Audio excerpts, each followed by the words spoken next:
Chapter 2. We start to make plans. We pulled out the maps and we discussed plans. We decided to start on the following Saturday.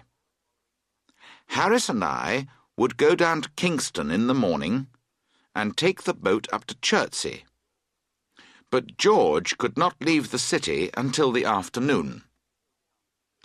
George goes to sleep at a bank from 10 o'clock until 4 o'clock from Monday to Friday.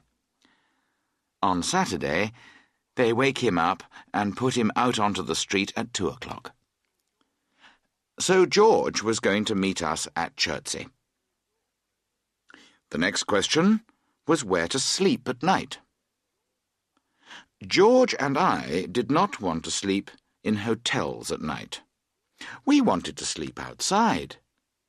How beautiful, we said, in the country, by the river, with the birds, the flowers, and the trees all around us. I can imagine it easily.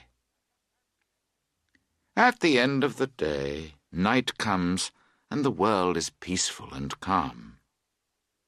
Our little boat moves silently into some quiet little corner on the river. There we put up our tent and we cook and eat our simple supper.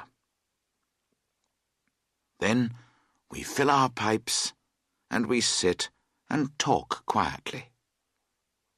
Sometimes we stop for a moment or two and we listen to the water as it plays gently against the boat.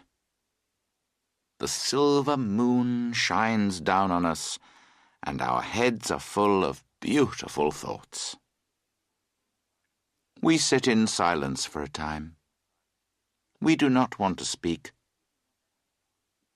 Then we laugh quietly, put away our pipes, say good night, and go to bed. The peaceful sound of the water against the boat sends us to sleep, and we dream. We dream that the world is young again. "And what about when it rains?"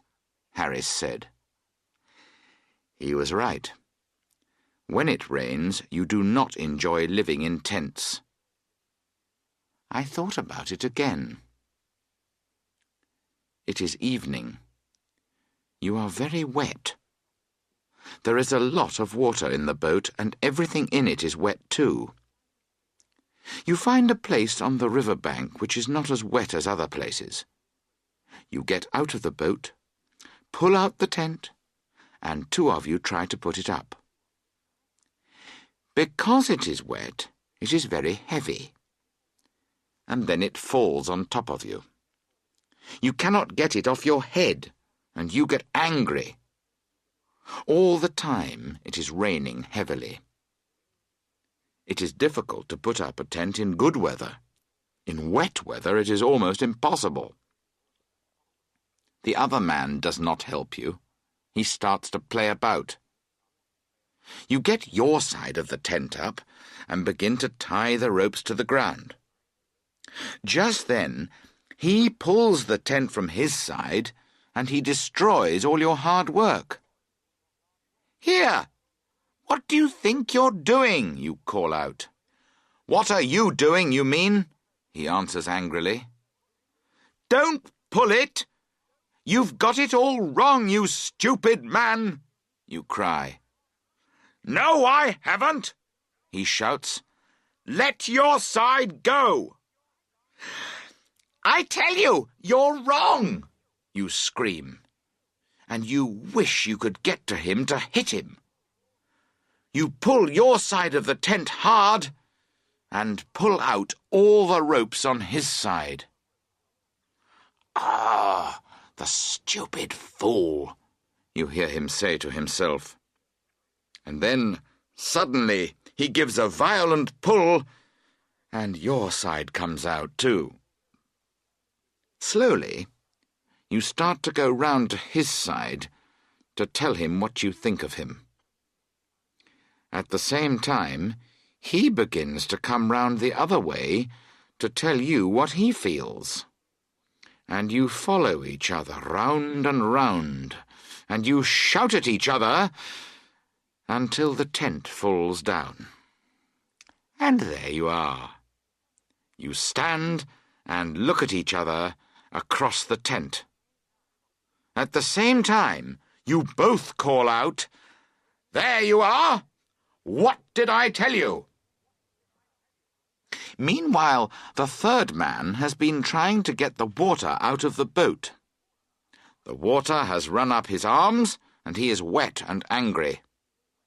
Suddenly, he wants to know what you are doing, and why the tent is not up yet. When, at last, the tent is up, you carry the things out of the boat. Supper is mostly rainwater. Rainwater bread, rainwater soup. Happily, you have something strong to drink. This brings back your interest in life until it is time to go to bed. There you dream that a very large animal has suddenly sat down on you.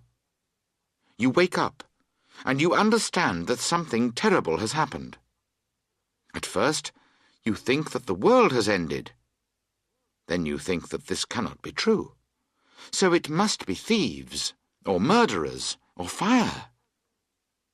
No help comes, and all you know is that thousands of people are kicking you, and you cannot breathe.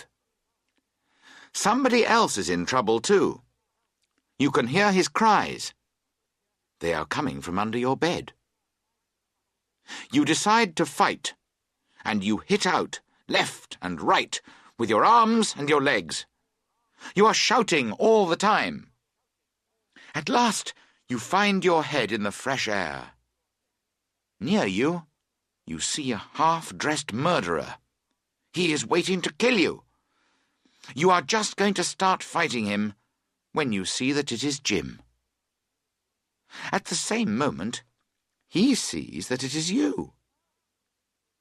"Oh, it's you, is it?" he says. "Yes," you answer. "What's happened?" "The tent has blown down, I think," he says. "Where's Bill?" Then you both shout for Bill. The ground underneath you moves, and a voice says, "Get off my head!" The next day, you have no voices because you have all caught colds. And all day you argue with each other in angry whispers. We therefore decided that we would sleep out in tents on fine nights and in hotels when it rained. Montmorency was very pleased about this. He does not like peace and quiet.